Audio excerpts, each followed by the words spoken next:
আরে বাহ বাহ মাম্পি, কি ব্যাপার? এত ফল ফ্রুট কাজু পেস্তা সব কিছু খাচ্ছিস, কি ডায়েট করছিস নাকি? দেখছো না আমার বুড়িটা কিরকম বেড়ে যাচ্ছে, ডায়েট না করলে হয়? বাহ বাহ, গুড গার্ল গুড গার্ল, এগুলো করা ঠিক আছে। এই একটু এই জলের বোতলটা দে তো, একটু একটু জল খাই। খাও। এই যে মুখ দিয়ে খাচ্ছ, তুমি জানো না মুখ দিয়ে খেলে জলটা নোংরা হয়ে যায়? আমি নোংরা জিনিস খাই না। ও sorry sorry sorry sorry sorry, দাঁড়া, আমি জলটা না বাবা এনে ধুয়ে দিচ্ছি, ধুয়ে এনে দিচ্ছি। থাক, লাগবে না।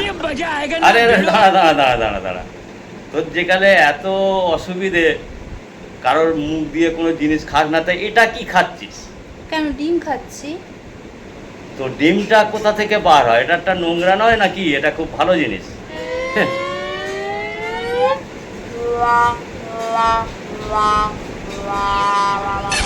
খাওয়ার সময় কি ওইসব কথা বলে? যেমনি আমার জলটা খেতে দেয়নি, এবার খা, ডিমটা খা, খা, দেখ কেমন লাগে আমার সঙ্গে পাঙ্গা। হ্যাঁ